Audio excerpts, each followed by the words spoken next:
Are there entry barriers or are there no entry barriers to a particular sector? These could come in various forms. Wherever there are economies of scale, it creates a entry barrier, because a new entrant will have to undergo losses of many years to reach that scale. So automatically a lot of people get scared away from entering such a sector. Proprietary product differences. Obviously, if you have the formula for Coca-Cola, people cannot easily replicate your product. Or if you have a patent on some molecule which treats a particular disease, people can't easily enter your market. So those kind of people have entry barriers. Brand identity we have spoken about. Again, the larger the capital requirement for any business, the more the entry barrier. Access to distribution. We have seen this, for example, in the mutual fund space in India. People who have banks, so people like ICICI Bank, HDFC Bank, Axis, all these people have been easily able to launch mutual funds because of their own distribution network. Whereas people like IDFC Mutual Fund or Fidelity, all these people find it difficult to gain market share because they have no access to distribution. Absolute cost advantage is again very clear. If you are a country like Saudi Arabia, you can make profit on crude oil, whatever be the crude oil price. Or if you have iron ore mines like Tata's, then you can sustain even at lower finished good prices. Government policy. Again, if you are Indian Railways, you are protected by government regulations. No one can set up railways to compete with you. And expected retaliation. If a newer player comes in, you can definitely expect older players to retaliate and try and block your way. So all these factors determine whether new players can come into a sector or they are prohibited from coming into a sector.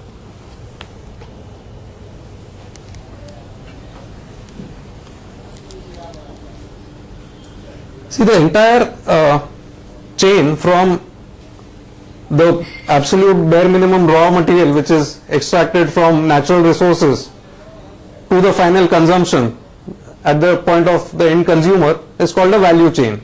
You will have various companies operating at different points in the value chain. One activity may be very profitable, but which company will extract the maximum value out of it depends on this factor. Is it that suppliers will make more money or you as a business entity will make more money? Depends on who has the upper hand. Again, the factors which govern this are if your inputs are similar. If you are buying a commoditized product, then you have the upper hand because suppliers will compete against each other. But if the supplier is giving something unique, then the supplier will have a upper hand. Switching cost we have discussed earlier. Supplier concentration again is easy to understand. Just last session of our forum, we had a deputy chairman of Kansai Nerolac, and he was mentioning how because they have to supply to Maruti, and Maruti makes a lot of a big share of their overall sale, they have to give good pricing to Maruti. So it depends on whether there are fewer number of suppliers or fewer number of buyers and who makes what proportion of volume of the sale. Again, whether your costs are lower or whether the cost of one particular supplier are lower or somebody else's costs are lower affect this thing. So these are the basic determinants of who has the power, whether the supplier has the power or the company purchasing has the power. Most of the points are similar. I'll just go to the last point, which is somewhat different.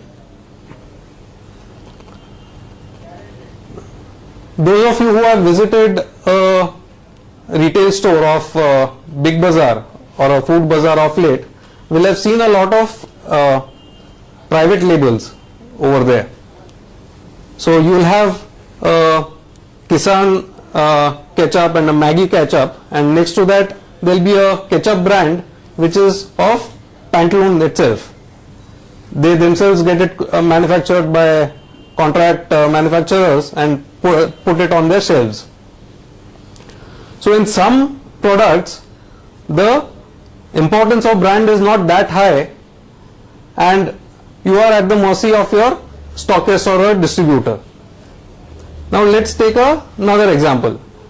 If you have a Gillette blade, or if you are looking at a Coca-Cola or a Pepsi, it's very difficult to create your own in-house brand and tell your supplier, you give it to me at this price or I'll not sell your product.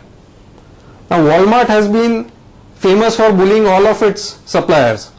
Walmart has the upper hand when it buys from anybody. But in some product categories they have not been able to do it, because the consumer demand is so strong for some brands that they have to stock that brand come what may.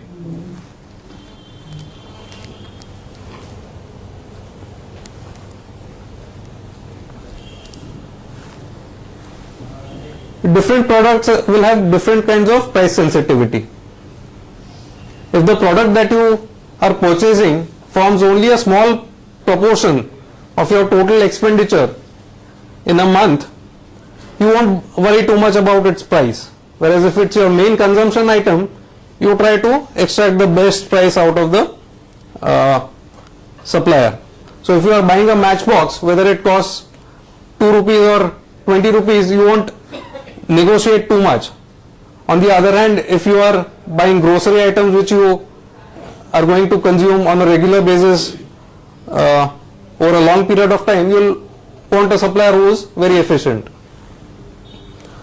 Again, some of the items are very self-explanatory, so I won't dwell too much on that. I'll move to the next point, which is the substitution threat. If we look at an organization like the Indian Railways, one will feel that it's in a very dominant position. Government prohibits anybody else from coming into the sector. It's very capital intensive, so again people cannot enter into this. There are a lot of end consumers, be it businesses or be it travelers. So one would feel that railways as a business is an attractive business to be in, and which is true for a company like Container Corporation, for example, which is a listed company and which has had a lot of advantage on account of its monopoly position. However, many a times there are situations where the threat of substitution has forced monopolies to curtail their prices.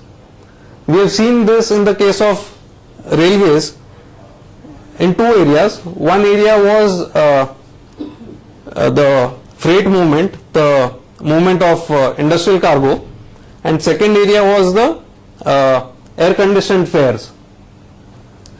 The moment low cost carriers came in the airline space, and they started pricing their airfares very close to the AC fares, railways had to cut AC fares under Lalu Prasad because they were losing volumes over there. Again, when diesel prices fell and trucks were offering competitive rates, railways had to cut freight rates to retain market share. So this is another point that one needs to keep in mind when one is analyzing different industries. So this is what I wanted to say. These are the 5 boxes that are there, just to summarize. One is rivalry among existing players. Second is threat of new entrants. You have bargaining power of suppliers, bargaining power of customers, and you have threat of substitution. Once we look at these 5 factors, one can come to a conclusion about attractiveness of a particular sector. I'll take any questions if you have.